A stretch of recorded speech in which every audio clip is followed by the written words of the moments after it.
Hello, today we're going to be doing the Mafia 2 Joe's Adventures DLC recap. So, this video isn't going to be that long, seeing as there's only like 5 cutscenes in the whole of this DLC. Mainly, it's all gameplay, but it is enough to explain what's going on, and hopefully I'm going to highlight some references and possible events that take place that could possibly lead on to Mafia 3, just in case. So, obviously there's going to be spoilers alert, and in this DLC there's going to be new characters and also old characters that are currently dead being revived as Joe's Adventures takes place in the middle of Mafia 2, so let's get into it. So firstly, the story starts off in 1945 as the mission, the buzzsaw, has just ended and the mission time well spent in Mafia 2 is just beginning. This is during the cutscene, but this shows Joe's point of view as Joe awakens in his apartment with 2 hookers and looks out the window and sees Joe and Vito getting arrested by the police officers and getting taken into the car. This leads to Joe calling up Luca Guarino and telling him that Vito's just got pinched off the cops, and then Luca tells Joe that there was a witness as one of the gas attendants squealed about the gas stamps that they sold. So Joe gets ready and then goes down to the gas station where the gas attendant works. Chases the gas attendant. Little did he know, it's the wrong gas attendant. The one that ratted on Vito is currently at the train station and is buying a ticket to leave Empire Bay before he testifies. So this leads to Joe going to the train station, chasing down the gas attendant that's testifying, and tells him not to testify, and if he ever sees him in Empire Bay again, you'll kill him. So the gas attendant also reveals that there's another witness, but this witness is not, in fact, a gas attendant. It is part of the Clemente family, so he is also in a ski lodge that is being protected by the police officers. So Joe goes up to the ski lodge, chases him down. He's revealed to be Richie Mazziano or something. I can't really remember his name.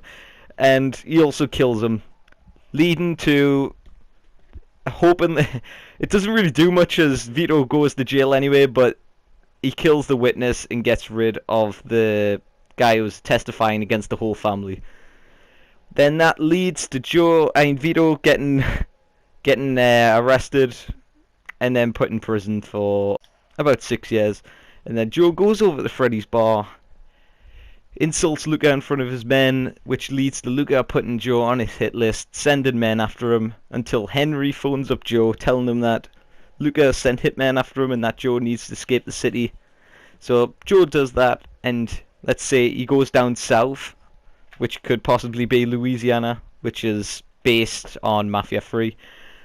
He goes there for 5 years, coming back to Empire Bay in 1950, 1 year before Mafia 2 second half occurs. So 1950, Joe comes back, meets Tony Balsamo, aka Tony Balls, who you also meet in Mafia 2, starts working for him until he's introduced to Eddie, who is a Falcone underboss, and he starts also working for him. So he does a few jobs for him, and then he's introduced to another character called Rocco, who's a Falcone capo. This is where the story starts to get interesting.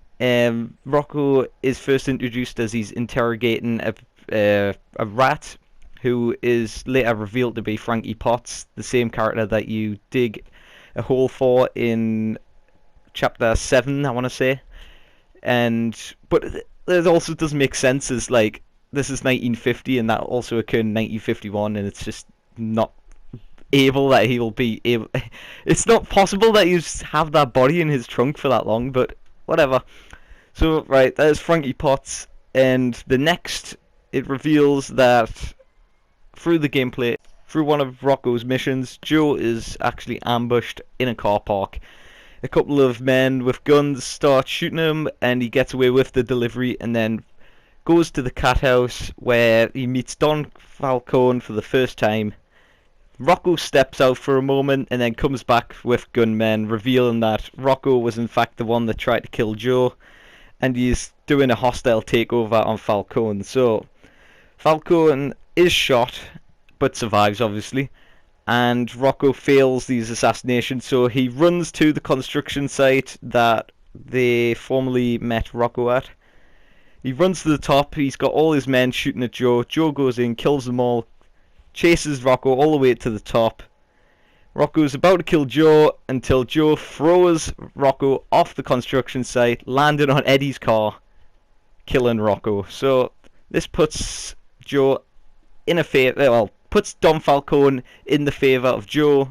Joe cashes in that favor to get Luca off his back. So they, at the end of Joe's adventures, they all go to Freddy's bar. Clemente, Falcone, Joe, Eddie, and they see Luca.